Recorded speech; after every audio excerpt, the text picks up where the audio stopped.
جب ماہ سیام رمضان المبارک جلوہ گر ہوتا ہے، جنت کے 8 دروازے کھول دیے جاتے ہیں،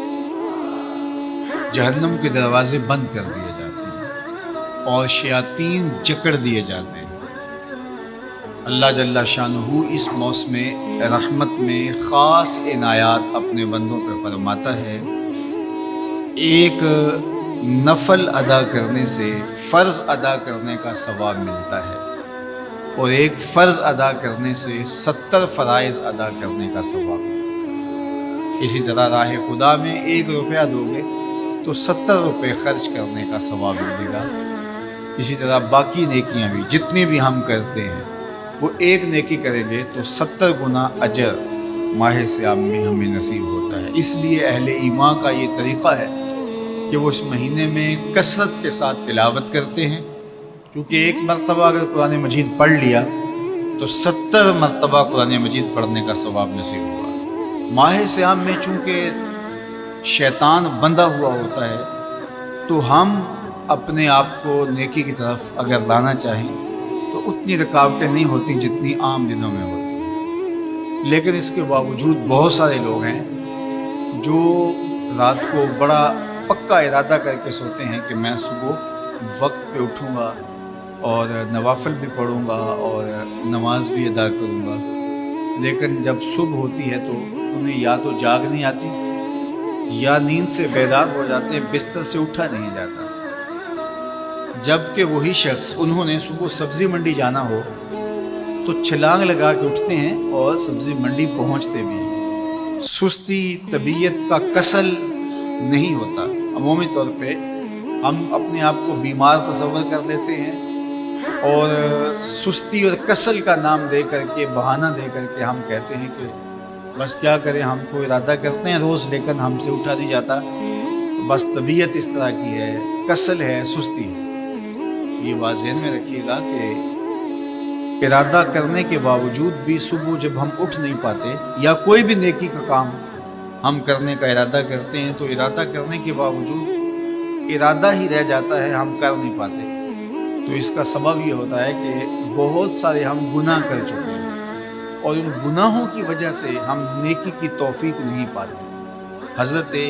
حسن بصری رضی اللہ تعالی عنہ نے یہی وجہ اس کی بیان فرمائی، تو اس کا بہترین طریقہ یہ ہے کہ توبہ کی جائے، اور توبہ بھی سچے دل سے کی جائے، رو رو کے اللہ سے گناہوں کی معافی مانگی جائے، اور سچے دل سے جب توبہ کی جائے تو پھر سارے گناہ نہ صرف مٹا دیے جاتے ہیں بلکہ ان کو بدل کے نیکیوں میں تبدیل کر دیا جاتا ہے۔ تو ماہ سیام کے اندر پختہ عزم کریں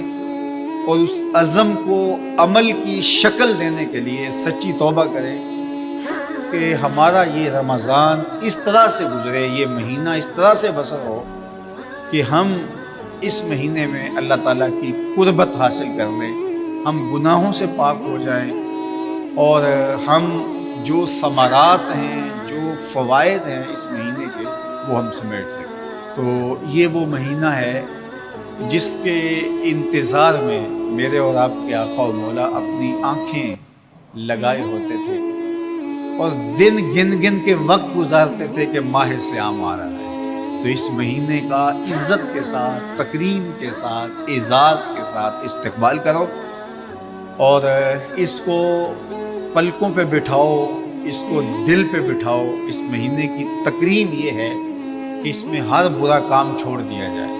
اگر کوئی شخص برا کام نہیں چھوڑتا اور روزے رکھتا ہے تو میرے اور آپ کے آقا و مولا کا ایک فرمان سن لیجئے، من لم یدع قول الزور والعمل بہ فلیس للہ حاجۃ فی ان یدع طعامہ و شرابہ۔ فرمایا کہ جو جھوٹ اور برے کام نہیں چھوڑتا، اس کے بھوکا اور پیاسا رہنے کی اللہ کو کوئی ضرورت نہیں ہے۔ تو روزہ خوراک بچاؤ مہم نہیں ہے جو چلائی جاتی ہے، بلکہ یہ تزکیہ نفس کا موسم ہے، باطن کی صفائی کا موسم ہے، اور باطن کی صفائی نہیں ہوتی جب تک ہم کوشش کریں۔ آپ کے بدن پہ بہت ساری میل چڑھی ہوئی ہے اور جمی ہوئی ہے بدن کے ایک ایک عضو پہ میل، تو آپ پانی میں چھلانگ لگا کے باہر بھی آ جاتے ہیں تو میل نہیں اترتی،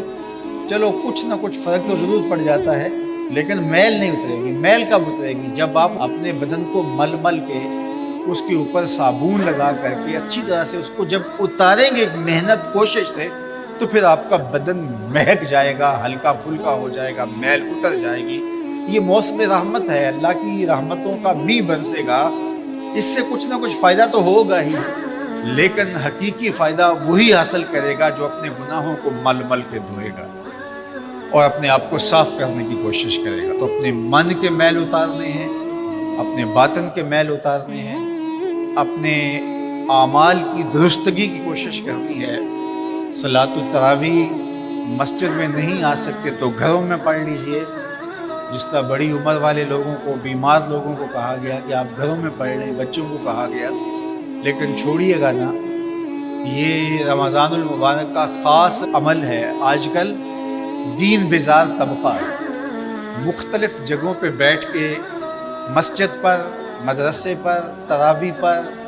ان چیزوں پر تبصرہ کر رہا ہے اور اتنا ہلکا ثابت کرنا چاہ رہا ہے ان امور کو جس طرح یہ چیزیں ہوتی کچھ نہیں ہیں، جبکہ ماہ سیام کے قیام پر میرے اور آپ کے حق و مولا نے بشارت دیتے ہوئے فرمایا، من قام رمضان ایمانا و احتسابا غفر لہ ما تقدم من ذنبہ، جس نے رمضان المبارک کی راتوں میں قیام کیا ایمان اور محاسبہ نفس کے ساتھ، اللہ اس کے پچھلے سارے گناہ معاف فرما دیتا ہے۔ یہ بہت بڑی دولت ہے، تو اس دولت کو ضرور سمیٹیے گا، ضرور حاصل کیجئے گا، من کی ستھرائی، عفت اور پاکیزگی کا سامان کیجئے گا۔ اللہ آپ سب کو اپنی امان میں، اپنی حفاظتوں کے حصار میں رکھے۔